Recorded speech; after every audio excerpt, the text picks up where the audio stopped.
In this particular video, I'll be walking you through the Canva interface for mobile devices.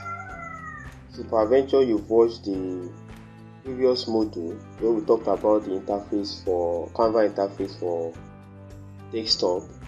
It is when using Canva on your laptop. But in this particular video, I'll walk you through that of mobile app. So I'll just go ahead and launch up my Canva. So I'm using the Canva app, not really Canva on my mobile phone browser.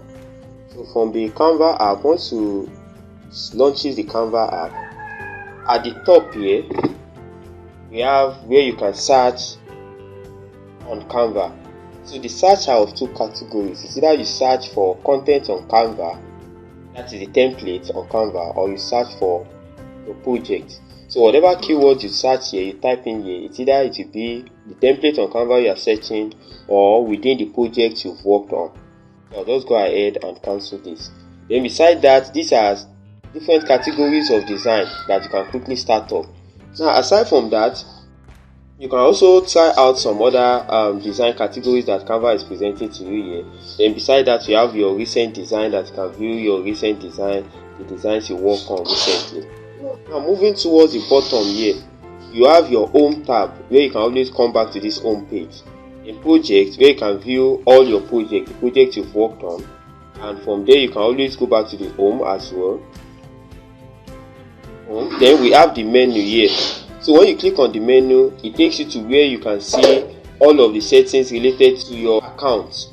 We have the likes of your theme, where you can decide to switch between the various themes you have, then your account settings as well. Then beside that, you have your template, where you can choose any category of template, your project as well.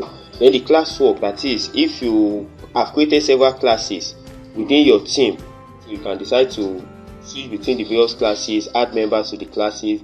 Then for this brand, this is very important. This is where you select all your brand assets, that is, all of those things that define the identity of your brand, either as a freelancer or working with an organization, or even working for yourself. So all of your brand identity, like your logo for companies or organizations you work with often, then their color theme as well, their fonts and the likes. So you can choose, you can customize all of those, the branded color fonts for some organization you work with. Then moving back from that, we have the content planner, where you can decide to plan content that you want to drop.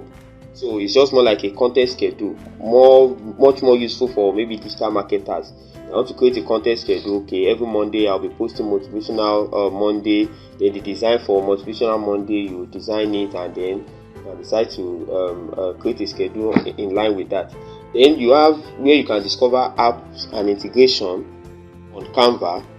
This is the various apps and integration on Canva. Then smart mockups, where you can work with mockups, more like creating 3D models, some kind of, but 3D models here are not like that of Cinema 4D or Maya. Yes, it's just using templates that are already built. Then you can invite members to your team here. Then you can view your trash. Everything you delete in Canva does not automatically leave Canva.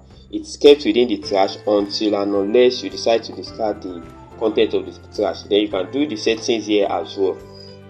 So once that is done, going back to the main menu, we can go back to the home.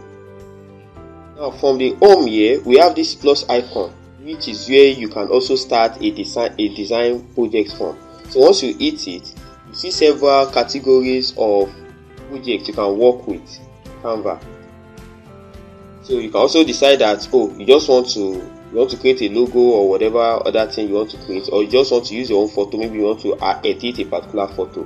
Then you also have at the very top here, you also have the option of using your own custom size. That is, working on your own custom size in Canva. So just go ahead and click on the custom size. Once you click on it, you can put in the dimension that you want for your custom size, the width and then the height, measured in either pixel, inches, millimeter or centimeter. So custom size is much more applicable in instances whereby you want to create a design, mostly designs that are that you don't have a particular template to use on Canva. So mostly applicable to printed design. Maybe you want to create a design for a banner now, and you've taken note of the measurement your client is giving you for the banner. So you can just come and put in the measurement here in inches or in millimeter or centimeter. So I'll just hit cancel. So that is all on the home page of Canva.